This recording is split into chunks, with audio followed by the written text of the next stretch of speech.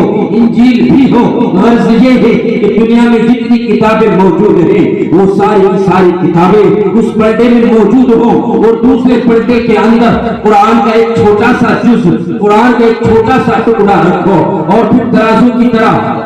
اس ترازو کو اٹھاؤ۔ میرا یقین کاملہ ہے، بلکہ اجازت دو تو میں کہوں مسلمانوں، ہاں اجازت دو تو میں کہوں، 2 ٹوک کہنا چاہتا ہوں کہ جب دونوں پردوں کو اٹھاؤ گے، ایک پردے میں دنیا کی ساری کتابیں ہوں، دوسرے پردے میں میرے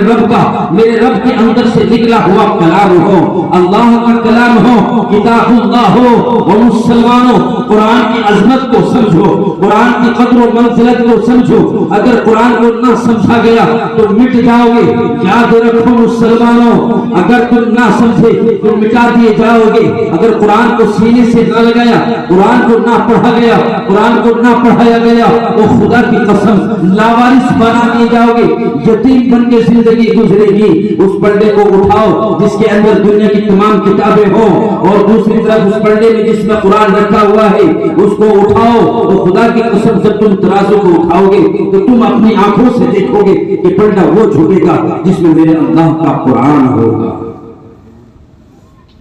آج قرآن کی حقیقت سے ہمیں بے خبر ہے، قرآن کا علم نہیں ہے کہ قرآن کیا ہے۔ وہ مسلمانوں قرآن رشد و ہدایت کی کتاب ہے۔ اللہ نے فرمایا اِذَا الشَّمْسُ كُوِّرَتْ وَإِذَا النُّجُومُ انكَدَرَتْ وَإِذَا الْجِبَالُ سُيِّرَتْ۔ او مسلمانوں بزرگوں، پردہ نشیمہ میری بہنوں اور بچوں سنو، قرآن کہتا ہے اِذَا الشَّمْسُ كُوِّرَتْ، نظروں کو اوپر کرو اور دیکھو آسمانوں میں ایک سورج چمک رہا ہے، اس سورج کی تپش کتنی ہے اور لاکھوں میل اوپر ہے۔ ایک دن آئے گا اِذَا الشَّمْسُ كُوِّرَتْ، اللہ اس سورج کی طاقت کو، اس کی روشنی کو طے کر دیں گے، ختم کر دیں گے۔ وَإِذَا النُّجُومُ انكَدَرَتْ، رات میں جب آسمان پہ ہماری نظریں پڑتی ہیں، ہم دیکھتے ہیں کہ آسمان میں خوبصورت تارے نکلتے ہیں، تھال کی طرح آسمان چمکتا ہے۔ پھر ان کو بارے میں فرمایا وَإِذَا النُّجُومُ انكَدَرَتْ، یہ تارے جھڑ پڑیں گے زمین کے اوپر۔ وَإِذَا الْجِبَالُ سُيِّرَتْ، بہت بڑے بڑے پہاڑ تم نے دیکھے ہوں گے، نہیں دیکھے تو دیکھ لینا، جب وہ دن آئے گا اللہ ان پہاڑوں کو بھی جلا دیں گے، اس آسمان کو بھی گرا دیں گے، اس زمین کو بھی فنا کر دیں گے۔ غرض یہ ہے کہ دنیا میں جتنی چیزیں ہیں ساری فنا ہو جائے گی، مگر ذات اللہ کی باقی ہے، اللہ کی ذات باقی رہے گی۔ اور سمجھو قرآن کی عظمت کو، سمجھو قرآن والوں کی عظمت کو سمجھو، نہ سمجھو گے تو مٹ جاؤ گے۔ اے ہندی مسلمانوں، تمہاری داستان تک نہ رہے گی۔ داستانوں میں مسلمانوں ان علماء سے بغض نہ کرنا، ان علماء سے دوریاں نہ کرنا۔ یہ علماء اگر نہ ہوتے، میرے نبی نے خبر دی اور خبردار کیا، کہا العلماء ورثۃ الانبیاء، یہ میرے علماء میرے وارث ہیں، یہ نبیوں کے وارث ہیں۔ ہائے ہائے، مگر حال تو یہ ہے کہ آج علماء ربانیین کی مجلسوں میں بیٹھنا پسند نہیں کرتے ہیں، علماء کی کچھ بات سننا پسند نہیں کرتے ہیں، علماء کے پاس تھوڑی دیر بیٹھنا پسند نہیں کرتے ہیں، علماء سے دوریاں ہے۔ ہائے ہائے، اگر یہ علماء نہ ہوتے تو ہمیں قرآن کا علم کیسے ملتا؟ میں آپ کو بتاتا چلوں۔ امام رضی امام راشی رحمت اللہ علیہ کے بارے میں لکھا ہے، وقت کے بہت بڑے بزرگ ہیں، وہ روایت نقل کرتے ہیں کہ ایک زمانے میں آقا مدنی صلی اللہ علیہ وسلم مسجد نبی میں بیٹھے ہوئے ہیں،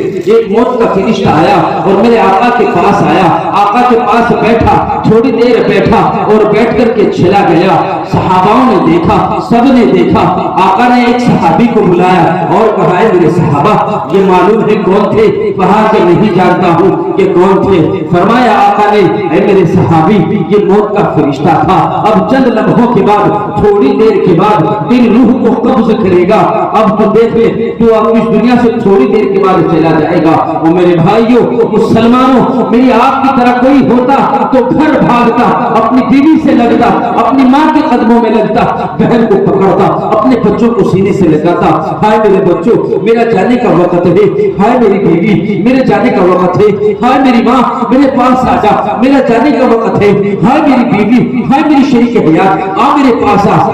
میرا جانے کا وقت ہے۔ مگر ایسا نہ کیا کیونکہ قرآن کی عظمت دل میں تھی، قرآن والوں کی عظمت دل میں تھی اور یقین تھا کہ میرے رب نے خبر دی ہے کل نفس ذائقۃ الموت، موت کا مزہ ہر جاندار شے کو چکھنا ہے۔ یقین تھا اب تیرا وقت آ چکا ہے۔ میرے نبی سے صحابی نے پوچھا یا نبی اللہ جب میری موت کا وقت ہے تو مجھے یہ تو بتائیں کہ میں اللہ سے کس حال میں ملوں، کوئی عمل مجھے ایسا بتا دے کہ میں اللہ سے اس حال میں ملوں کہ اللہ مجھے پسند کر لے، اللہ کو میں پسند آ جاؤں، اللہ میرے جنت کے فیصلے اتار دے، اللہ مجھ سے راضی ہو جائے۔ میرے آقا فرماتے ہیں، میرے آقا نے فرمایا اے میرے صحابی بس ایک کام باقی ہے، تو ایک کام کر لے،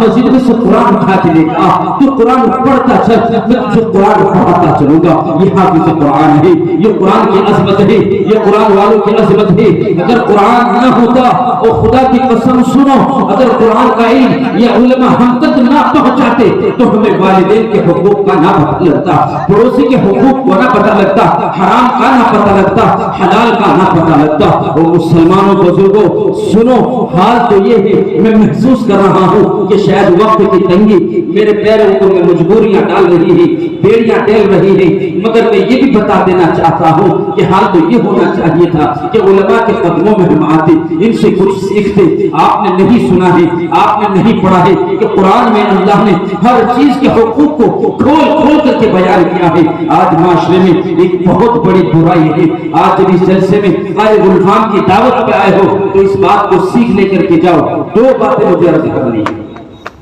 نمبر ایک، مجھے آج اس معاشرے میں جو بگاڑ نظر آ رہا ہے تو سب سے پہلا بگاڑ تو یہ ہے کہ آج ہماری کمیونٹی کی بچیاں، آج مسلم بچیاں ہر گھروں میں، ہر محلوں میں زنا عام کرنا شروع کر دیا ہے۔ زنا چاروں طرف آ چکا ہے۔ میرے اللہ نے خبر دی فلا تقربوا الزنا، ہائے زنا کے قریب نہ جاؤ۔ اور مسلمانوں آج ہر گلی میں کوئی نہ کوئی بچہ زانی ہے، کوئی نہ کوئی بیٹی زانیہ ہے، مگر آج ان سے پوچھنے والا کوئی نہیں ہے، آج ان کی زنا کی وجہ جاننے والا کوئی نہیں ہے۔ آج زنا کو اتنا عام کر دیا ہے۔ اے مسلمان نوجوانوں اور پردہ نشی ماں بہنوں، زنا بہت بڑا گناہ ہے۔ زنا ایک ایسا فرض ہے، اگر کسی نے کسی کی بہن کے ساتھ زنا کیا ہوگا، کسی نے کسی کی ماں کے ساتھ زنا کیا ہوگا، کسی نے کسی کی بیوی کے ساتھ زنا کیا ہوگا، یاد رکھو میرے جانے کے بعد علماء کے پاس آ کے معلوم کر لینا، اگر تم نے اپنی زندگیوں کے اندر اللہ سے توبہ نہ کی، اللہ سے توبہ نہ کی، اپنی آنکھوں سے آنسو نکال کر کے اپنے رب کو نہ منایا، تو یاد رکھو اللہ تب تک زندہ رکھیں گے تب تک ہماری ماں بہن بیٹی کے ساتھ زنا نہ ہو جائے، ہماری نسلوں کے ساتھ زنا نہ ہو جائے۔ اور دوسرا معاشرے میں ہماری پردہ نشین ماں بہنوں میں بے حیائی عام ہو چکی ہے، برقع ہوتے ہوئے بھی، کپڑا ہوتے ہوئے بھی بے حیائی کے عالم میں بازاروں کی زینت بنی ہوئی ہے۔ حال تو اب یہ ہے کہ مسلمان نوجوان ہیں، نئی نئی شادیاں ہوتی ہیں، اپنی بیویوں کو بڑے میک اپ کے ساتھ اپنی بائکوں کو اٹھائے پھرتے ہیں، کار میں اٹھائے پھرتے ہیں، برقع پہن کے رکھا ہوا ہے، پردے کا خیال نہیں ہے، زلف باہر بکھر رہے ہیں،